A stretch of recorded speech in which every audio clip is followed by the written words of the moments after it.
Thanks, Louise. Thanks, everyone, for joining the call this afternoon. We're joined here today by June Jones, head coach of the Hamilton Tiger Cats, to discuss this morning's announcement that he will be returning to the team. Coach Jones will have some opening remarks before we turn it over to the floor for questions.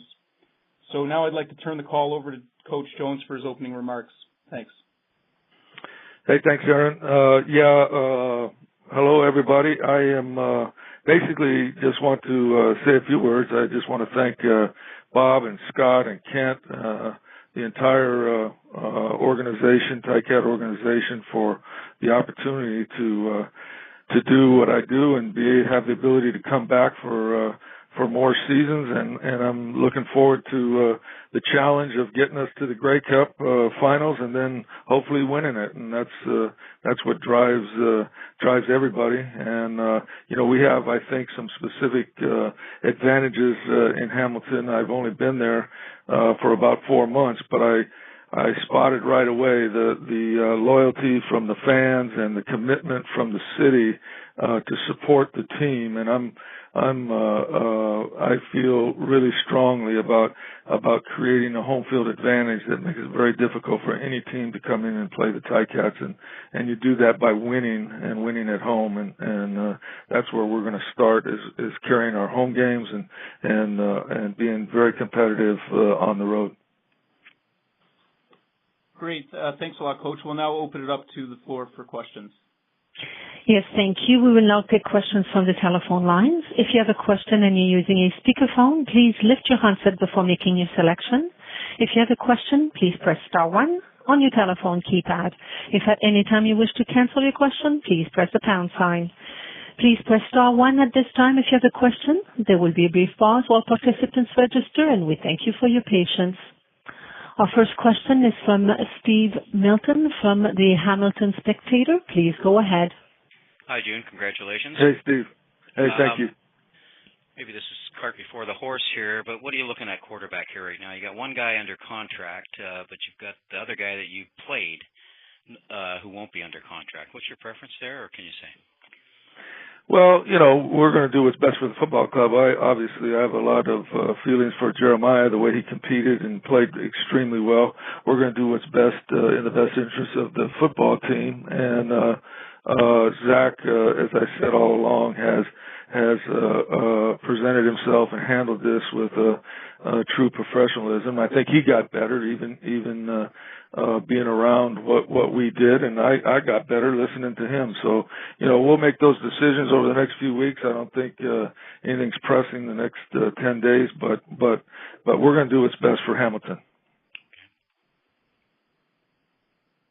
Thank you. The next question is from Marshall Ferguson from TSN 1150 Hamilton. Please go ahead. Hey, June. Congratulations. Hey, thanks, Marshall. First and foremost, just wanted to ask you about kind of the stuff that you're running. When you came in, everybody wanted to ask you about your systems and run and shoot and background and all of that. Now that you get an opportunity going into a second year with, it might be a bit of a different group because of free agency being crazy in the CFL, but the group that you believe you're going to have, the core guys that you have here, how do you take that system and force it to another evolution? What's the next step for what you want to do offensively? Well, obviously having a training camp and having an off season to be able to talk and relate to all the concepts will be, I would say I tried to make, the system, what I wanted to do, system work from within the confines of what was already in, because you can't just trash everything and start over. So I tried to implement a lot of those things as we went along.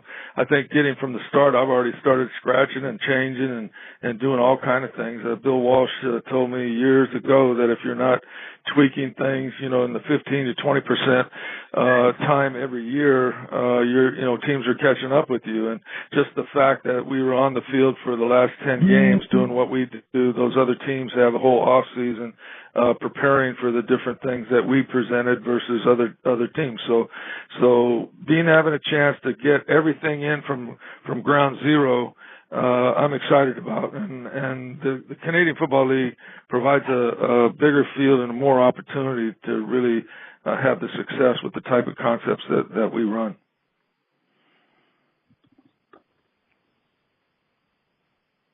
Thank you. The next question is from Rick Zamperin from CHML Radio. Please go ahead.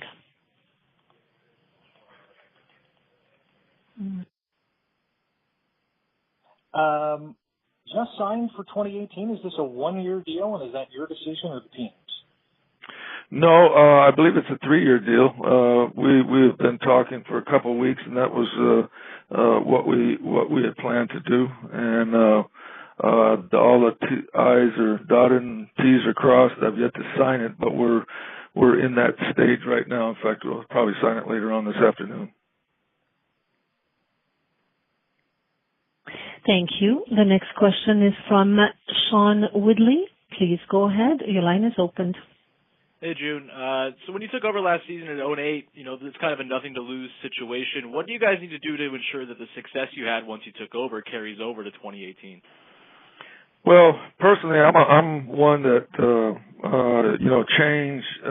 You want to have as little change as you can have. You got to be able to have the continuity that provided the success that we had at the end of the year. So making those key decisions on free agents, who we add to our group, staffing, all those things are the things that are critical now in the next 10 days to 2 weeks. And as far as some of those decisions, some of those other decisions will be all the way down to the very end of free agency. But I'm excited about the kids that we have on the team. I'm excited about the opportunity to get better and get better every week, and that's what we're trying to do. Thank you. The next question is from John Chudley-Hill from the Canadian Press. Please go ahead.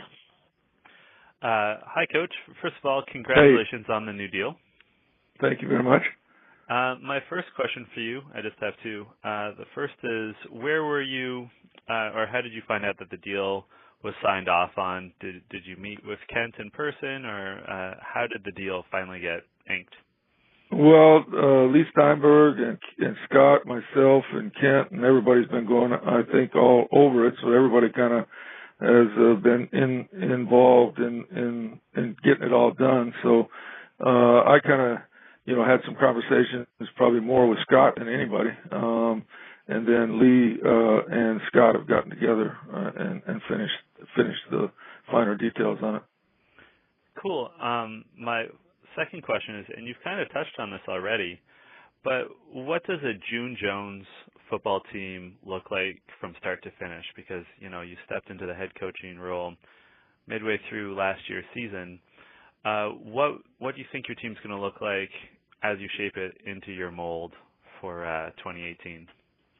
Well, we'll be a team that plays offense like we played the last 10 games, and very aggressive offensively, and always trying to put points on the board and take chances and risks that are calculated offensively and defensively. I'm a firm believer in taking the football away. And it doesn't matter how good you play on defense, but if you can play offense in the top 4 or 5 teams in the league and you take the football away, you're going to win more games than any other combination of two things. And so that's what I emphasize this year, and that's what I'll emphasize again as we get started next year.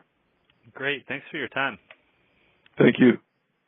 Thank you. The next question is from Steve Milton from the Hamilton Spectator. Please go ahead.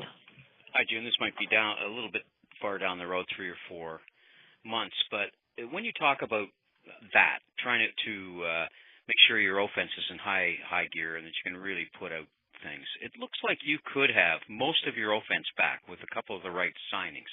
Does that mean when you get to OTAs that you can the last couple of years here, and sometimes before that, they've used OTAs almost to help select who's going to come to camp, where it also can be used as quality control to get your systems in quicker. Could you foresee yourself being sort of a systems guy during OTA, given that, especially on offense? I'm way more a system guy. In fact, we've had that conversation because it's exactly what you said. The more we can be together, the more we can get in, the more we can be one as a group, the better we're going to be. And so I'm definitely a firm believer in that. Okay. And I guess the other thing, nobody's asked about Johnny Manziel yet. Can you tell us what you know about that situation at this moment? Yeah, I know that that Kent has had some very good conversations with the agent. I think it's more in their hands than our hands at this time, but we still have to make a decision on that, you know, whether he's going to join the Hamilton Ticats or not. The commissioner, it's in his lap right now, and I think that he is about ready or has signed off on the ability for him to come up, but there were some things that he had to do on his end before we could even start really thinking that's a reality. I don't know whether it will be or whether it won't, but we've had quite a few discussions, Kent, myself, and Scott and Sean Burke about just that, and so we'll see what happens. We've heard Kent praise him.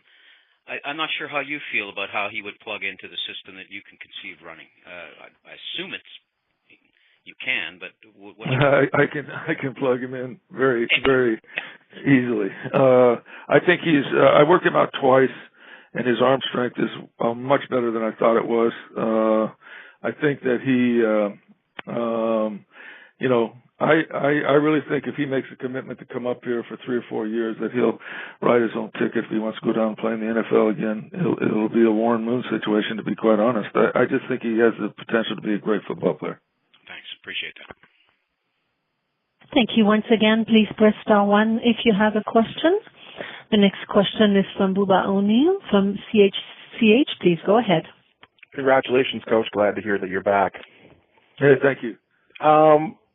Have you discussed, or are you open to looking at a new assistant coaching staff? Is that, I know you were happy to bring in Dan Morrison, so, you know, in terms of working with your quarterbacks, what's your plan from here on? Yeah, good question. Just like I said just a minute ago, as little change as we can have, I think makes consistent, keeps everything consistent with what we've built already in the last 10 games. And so there will be a couple small changes maybe on the staff. I'm in the process of talking, and hopefully we'll finalize those in the next 10 days to 2 weeks. But before I do anything, obviously I want to talk to everybody and ask for everybody's advice. I know what I want to do, but at the same time, we got to do what's best in the football team's mind, and those are tough decisions. But like I said, they're ones that you get paid to do, and a lot of times the difference in doing winning the Grey Cup and not winning the Grey Cup. Is that offensive? Both. Okay. Thank you. The next question is from Sean Woodley from TSN 1150. Please go ahead. Hey, June, given how you guys finished the season, is it fair to say that the expectation going into 2018 is that the Ticats are going to be a playoff team? Well, we hope that they will be. You know, you want to be the best, you got to play the best, and you better act like you're the best, and that's all part of the culture of building the locker room and building the belief that the kids have, and I think that they feel real good about how we finished, and so you know we gotta prove it now as we turn out on the field in 2018. Thank you. Once again, please press star 1 if you have a question. Next question is from Marshall Ferguson, TSN 1150 Hamilton. Please go ahead. Hey, June, I'm just wondering, the last 10 games of the year, we all know it was such a positive upturn and everybody felt so much better about the way the thing kind of ended out. From your perspective, I know it's the same. But for you, when you went into your evaluations after you decided that you were going to come back and you were able to put a contract down the table and all the rest, what's the one weakness in this team that even through the 10 games, which showed a massive improvement, that you saw, that you thought, going into 2018, this is the thing I need to be able to improve? And it doesn't have to be, you know, just X's and O's or schematically or stuff like that, just something about this team that you saw that you think is a priority for you going into the next match. Well, the biggest thing is winning the games, the close games, you know, and that comes, you know, we had a chance at Calgary, we had a chance at Saskatchewan at the end of the game. We had some came right down to the end, Toronto, where we had a chance to win the game, and you have to win the game. You have to win your close games, and so that comes from confidence. That comes from a belief in what you're doing. That comes from the team having that something you can't put your finger on chemistry-wise, and so that's the number one thing. I think we have the players in place. I think we have great kids, and I'll say it again, Kent has done a great job of accumulating character kids, and I don't think they would have played. There's no way that you can win 6 games after going 0-8 if you don't have the right kind of kids in the organization. And I fully believe Ken and Scott and Sean, everybody working as a team has accumulated not just good football players, but really good people. Thank you. And the last question is from Rick Zamperin from CHML Radio. Please go ahead. Two-parter for you, Jim. Number one, did you consider a return to the NCAA, or were there any schools interested in bringing you back? To answer your question, yes, there was. And I was interested. I knew that I was going to come back to Hamilton kind of all along, but there was one that interested me. And I did have conversations, 2 or 3 with them, only because it was close to the home I have in Portland where I grew up. And it just didn't work out, and they went a different direction, and so that's fine with me. I get lucky and I get to come back and put together a group of guys again and try to have a unbelievable season next year. Part 2, is there a free agent that you can't afford to lose, or that you really want to see back in black and gold? Well, yes, there's probably 2 or 3 that I could tell you. I don't know that it benefits us right now for me to name those guys to you, but I think you can kind of figure out who they are. But you know, like I said, I believe that we have good communication in the front office. We're going to do what is best for the Hamilton Ticats.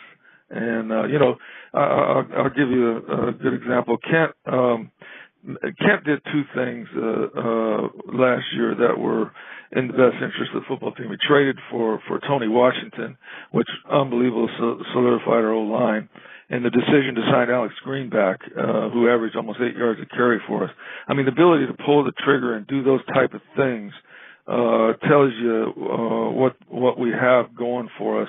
And we're not, you know, we don't take anybody lightly. We're going to make the best decisions for the football team. Just like those 2 decisions you think are easy to make, they're not easy to make. But we pulled the trigger and we got them done. And like I said, the front office and Ken have done a great job at that. Thanks, Jim. Thank you. We have Dave Nayland that has just queued in. Please go ahead. June, I've listened to the last 5 or 6 questions, but I missed off the top, so excuse me if this has been answered.